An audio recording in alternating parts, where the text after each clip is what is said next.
Buonasera e bentrovati all'edizione del nostro telegiornale I fatti del Friuli occidentale in primo piano. Il sindacato FSP Polizia di Stato ha inviato una lettera al vicegovernatore Riccardo Riccardi per chiedere che siano effettuati i tamponi su tutti gli agenti delle forze di polizia presenti sul territorio regionale. Tamponi per tutti gli agenti delle forze di polizia impegnati in prima linea nei controlli riguardo l'emergenza coronavirus e quanto ha chiesto attraverso una lettera il sindacato FSP Polizia di Stato all'assessore regionale con delega alla salute Riccardo Riccardi. Anche noi della Polizia di Stato, come altre forze di polizia, dobbiamo essere considerati più che mai oggi uomini in prima linea.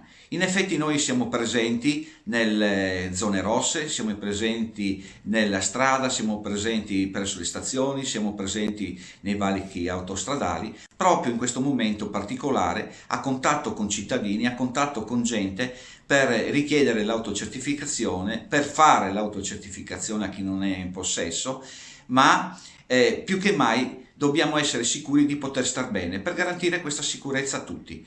E non solo, ma dobbiamo anche essere sicuri che ritornando a casa dalle nostre famiglie possiamo abbracciare i nostri figli e abbracciare nostra moglie. Il sindacato ha anche chiesto al capo della polizia Gabrielli di attivarsi per avere un piccolo riconoscimento economico per i colleghi.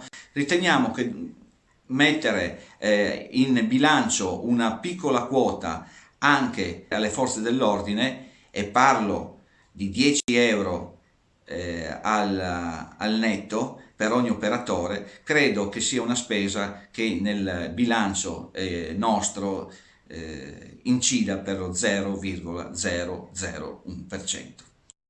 Solidarietà all'Italia da parte degli Stati Uniti nell'emergenza coronavirus. Alla base di Aviano è atterrato ieri un modulo per sopportare fino a 40 pazienti. Nella struttura militare pordenonese intanto si è verificato un secondo caso di positività. Si tratta di un naviere le cui condizioni però non preoccupano.